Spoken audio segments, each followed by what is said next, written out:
The honourable member for Lethbridge East. Thank you, Mr. Speaker. Oki. I rise today to tell the House about National Indigenous Water Operator Day. It is celebrated on March 21st annually, but as Parliamentary Secretary for Water Stewardship, I believe it's an occasion that needs to be acknowledged.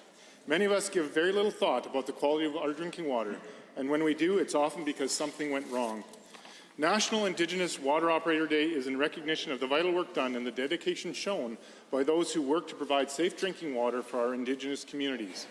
These are not necessarily high-profile positions or even ones that are well known, unless something goes wrong, and then we value these workers with our very lives.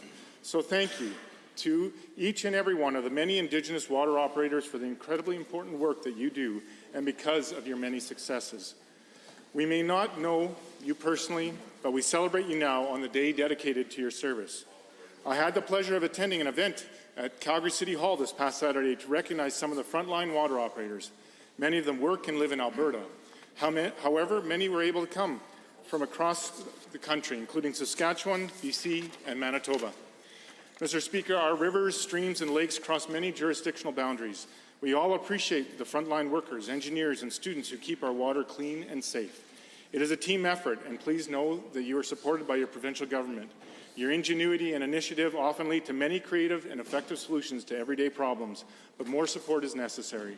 So, Mr. Speaker, to you and to all my colleagues in this chamber, next time you pour a glass of water and take that first sip, take a moment to reflect on the many men and women who make sure that our glasses or bottles are full of clean water.